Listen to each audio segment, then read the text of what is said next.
삼서방의 새 아침이 밝았습니다. 2023년 9월 4일 월요일 새벽 기도회를 시작하겠습니다. 다 같이 찬송 310장 찬양하시겠습니다. 찬송가 310장입니다.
오늘 우리에게 주시는 하나님의 말씀은 열왕기상 1장 38절에서 53절의 말씀입니다.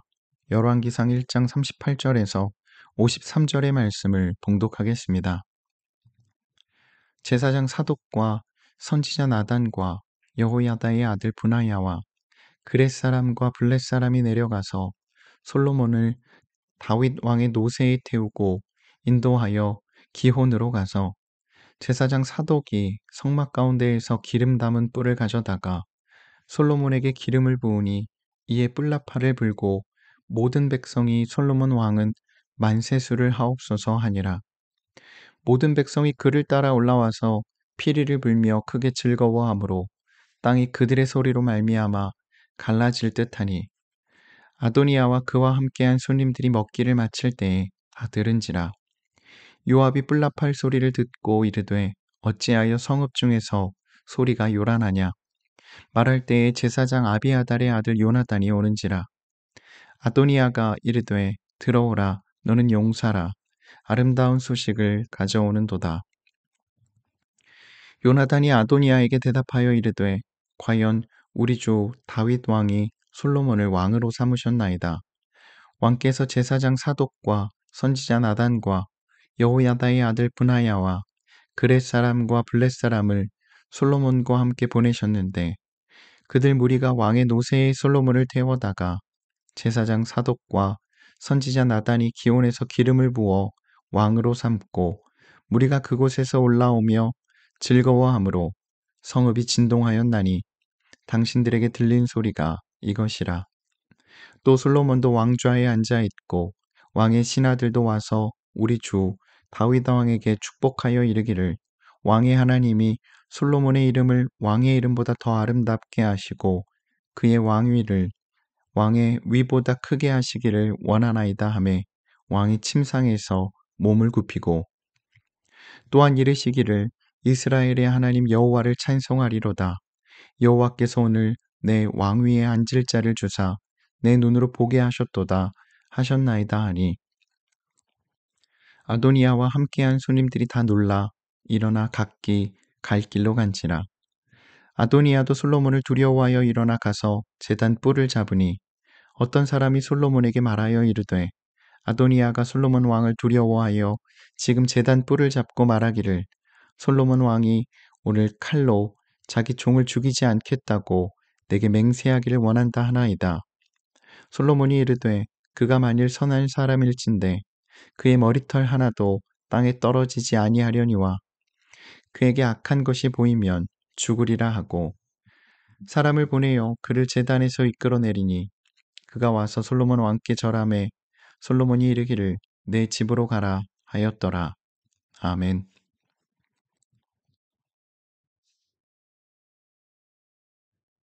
오늘도 이 새벽 기도회에 동참하는 모든 참소망의 성도님들과 모든 하나님의 백성들 위해 좋으신 주님의 은총과 평화가 함께 하시길 빕니다.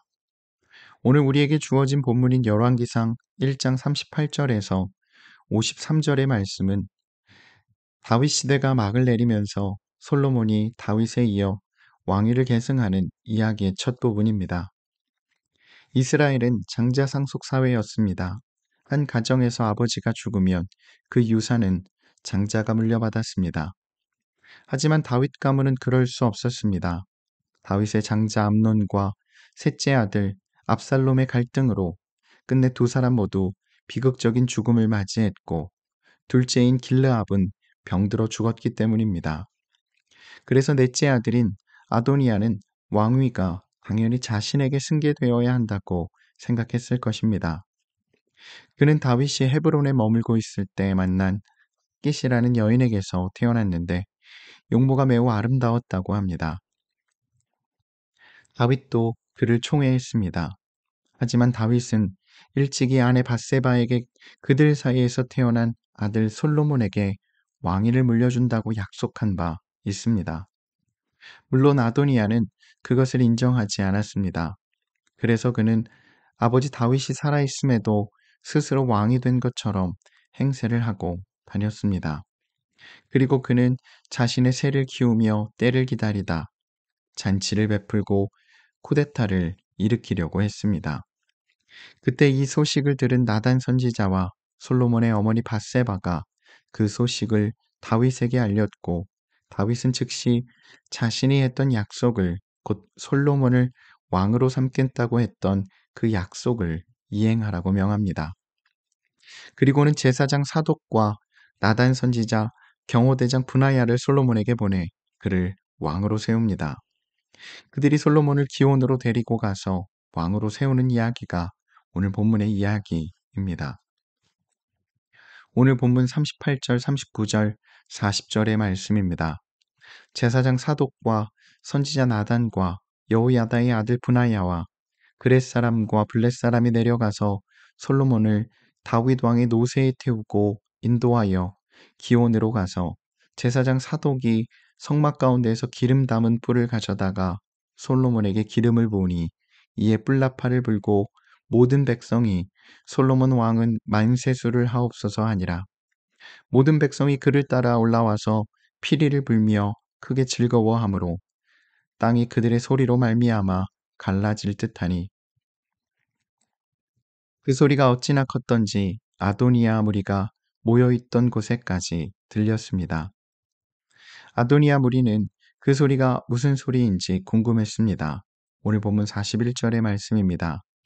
아도니아와 그와 함께한 사람들이 먹기를 마칠 때에 다 들은지라 요압이 뿔나팔 소리를 듣고 이르되 어찌하여 성읍 중에서 소리가 요란하냐.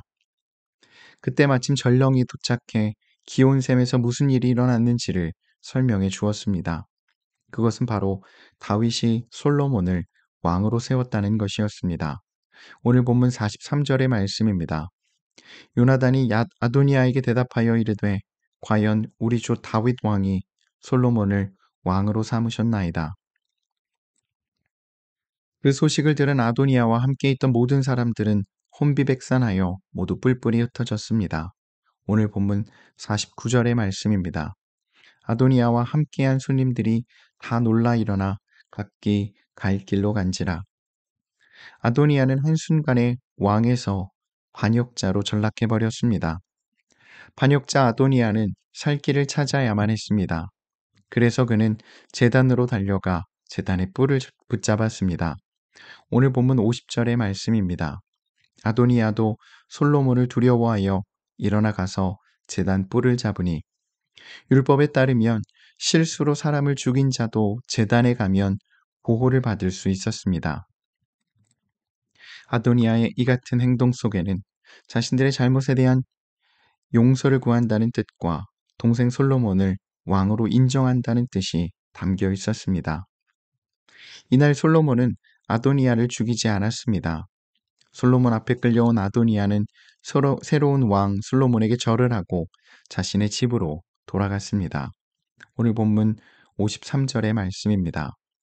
사람을 보내어 그를 제단에서 이끌어내리니 그가 와서 솔로몬 왕께 절하매 솔로몬이 이르기를 내 집으로 가라 하였더라. 왕이 계승해서 승리를 거둔 것은 결국 솔로몬이었습니다. 아도니아는 스스로를 높여 왕이 되려고 했습니다. 그것이 문제였습니다. 왕은 스스로 되고 싶다고 되는 자리가 아닙니다. 아버지 다윗이 인정하고 하나님이 인정해야 하는 자리입니다. 아도니아는 동생 솔로몬만 쉽게 생각했던 것이 아니라 아버지 다윗과 하나님도 무시했던 것입니다. 그는 스스로를 높이며 하나님의 인정이 아니라 사람의 칭찬과 박수를 구했습니다. 그리고 자신의 욕심에 이끌려 하지 말았어야 하는 일을 행하게 되었던 것입니다. 저는 오늘 말씀을 보며 야고보서의 한 말씀이 떠올랐습니다. 야고보서에서 야고보는 아주 인상적인 경구로 욕심의 말로를 드러냅니다. 야고보서 1장 15절의 말씀입니다. 욕심이 잉태한즉 죄를 낳고 죄가 장성한즉 사망을 낳느니라. 왜 야고보는 욕심에 대해서 이렇게 무겁게 표현했을까요? 욕심이란 자기만을 이롭게 하고자 하는 마음입니다. 또 아도니아처럼 분수에 지나치게 하고자 하는 마음입니다. 사람이 유혹에 넘어가는 것은 다 이 지나침에 대한 욕구 때문입니다. 그 욕심은 물불을 가리지 않기 때문에 죄로 이어지고 죄는 우리를 꽁꽁 얽어매 영혼의 죽음을 초래하게 됩니다. 문제는 그런 줄 알면서도 그 욕심을 내려놓기가 쉽지 않다는 것입니다. 그렇기에 날마다 우리의 삶의 걸음을 돌아보며 살아가야 하는 것입니다. 잊지 마십시오. 세상 모든 사람이 우리에게 박수갈채를 보낸다 해도 하나님이 고개를 저으시고 인정하지 않으시면 그 길은 우리의 길이 아닌 것입니다. 우리가 삶에서 늘 물어야 할 질문은 이것입니다. 지금 우리가 하고 있는 일 혹은 하려는 일이 하나님께서 기뻐하실 일인가? 또 하나님께서 인정하실 일인가? 답이 예라면 그대로 살고 결과에 상관없이 기뻐하십시오. 하지만 답이 아니오라면 그것이 제 아무리 근사한 계획이라 해도 또 누가 보아도 정말 멋진 일이라 해도 포기해야 합니다. 믿음이란 그런 것입니다. 물론 우리의 의지와 결단에는 한계가 있습니다. 그렇기에 우리의 의지나 결심이 아니라 하나님의 은혜가, 하나님의 도우심이 필요한 것입니다. 우리는 매 순간마다 이런저런 갈림길 앞에 서곤 합니다. 어느 쪽을, 어느 자리를 선택하느냐에 따라 우리의 삶의 방향이 그리고 우리의 인생이 달라집니다. 그렇기에 잘 선택해야 합니다. 그런데 우리는 하나님을 믿는 사람들입니다. 이는 우리의 선택의 기준이 우리의 욕심이 아닌 하나님의 말씀이며 하나님의 뜻이어야 한다는 것입니다. 자신의 욕심을 마치 하나님의 뜻인 양 왜곡하고 생각해서는 안 되는 것입니다. 물론 하나님의 뜻은 구체적인 상황 속에서 매우 모호하게 느껴질 때가 많습니다. 하지만 대체적인 지향은 우리 모두 잘 알고 있습니다. 그것이 무엇입니까? 그것은 바로 다른 이들을 유익하게 하는 삶입니다. 나를 세상의 중심으로 삼고 살아가면 결국 악취밖에 남을 것이 없습니다. 하지만 이웃을 또 누군가를 유익하게 하려는 마음으로 살아간다면 분명 그리스도의 향기를 바라게 될 것입니다. 이제 우리 스스로에게 질문해 보면 좋겠습니다. 우리의 생애 목표는 무엇입니까? 직업이나 경제력에 대한 목표 말고 존재로서의 목표 말입니다. 우리는 하나님의 뜻을 따라 예수 그리스도를 표대 삼아 나아가는 사람들입니다. 욕망에게 내주었던 우리 마음을 되찾아야 합니다. 우리 마음을 자꾸만 닫고 또 닫아 주님께 바쳐야 합니다. 우리가 닫고자 노력할 때 주님이 오셔서 우리 마음을 닦아주실 것입니다. 그 맑게 닦인 깨끗한 마음으로 하나님의 뜻을 전심으로 받들며 그 뜻을 따라 살아갈 수 있게 되기를 간절히 소망합니다. 예수님께서 세례를 받고 무트로 올라오실 때 하늘이 열리고 이런 소리가 들려왔습니다. 너는 내 사랑하는 아들이다. 내가 너를 좋아한다. 하나님께 이 한마디를 들을 수 있다면 얼마나 행복할까요? 우리 모두의 삶의 걸음이 이러한 예수님의 삶을 닮아가기를 간절히 소망합니다. 아멘. 함께 기도하겠습니다.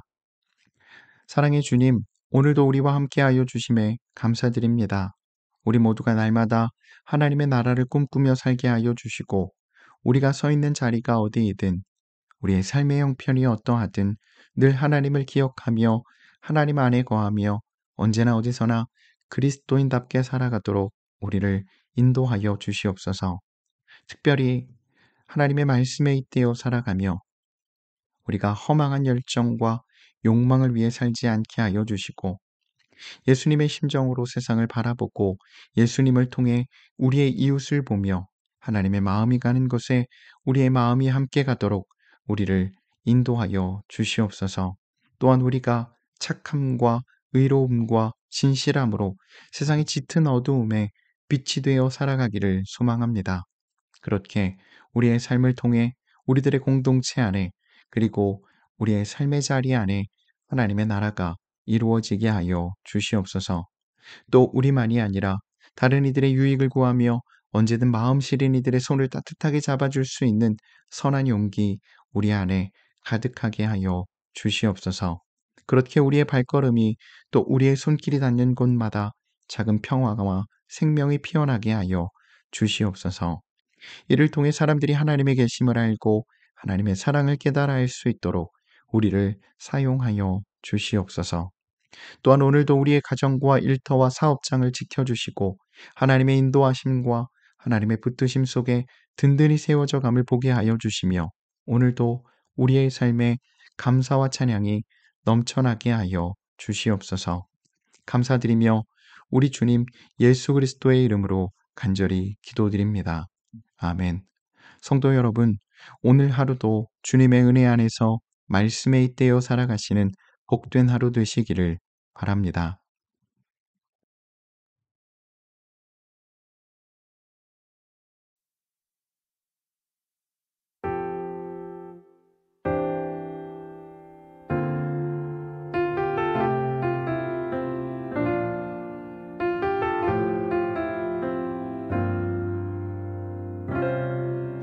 우리 모두 예배하는 자 되어 온전히 영과 진리로 주를 예배하자.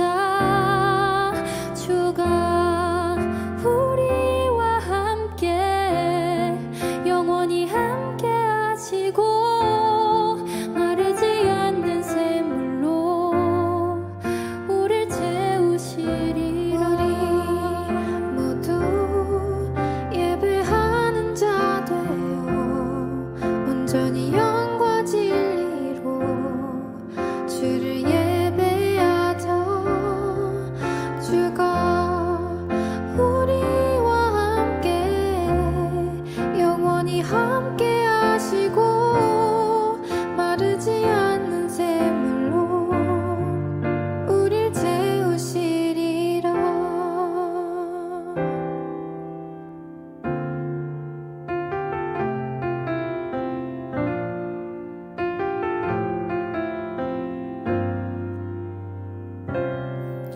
우리 모두 예배하는 자 되어 온전히